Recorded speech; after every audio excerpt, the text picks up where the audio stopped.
Nalazimo se u zatvoru, ili bolje rečeno u pritvoru Narodnog muzeja Pančevo, odnosno tada kada je napravljena magistrata 1833. godine.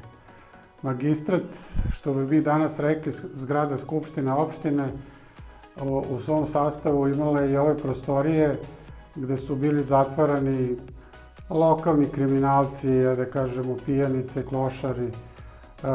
Ovde bi ih odveli gradski stražari, čuvari i odmah posle toga bi išli na suđenje i da li bi bili pušteni ili odvedeni u zatvor. Ono što se zna je da je tokom Drugog svetskog rata u ovaj zatvor dovedeno veliki broj ljudi koji su bili ili članovi pokreta otpora, ili su bili Jevreji, ili neko za koga su Nemci smatrali da je sumnjiv.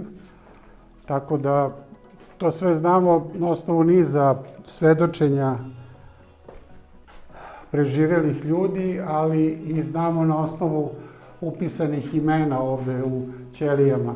Pojedini zatvorenici su uspevali da preokrijomčire neku olovku ili šta god i onda su se upisali na zidovima, kao što vidite ovde je jevrejska zvezda, što svedoči da su ovde bili Jevreji. Gore je zvezda, ova partizanska i neka imena, a ono što je zanimljivo, ovde su imena Nemaca. Posle Drugog svetskog rata partizani su Nemce ovde vojnike doveli zarobljene i oni su se sami upisali na zid, tako da na zidu se može pratiti istorija.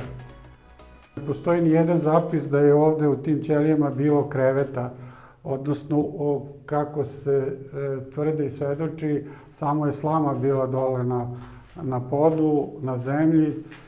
I onda eto možete misliti kako je tu bilo prijatno da na slami provodite dane u ovoj hladnoći i ovakvim uslovima.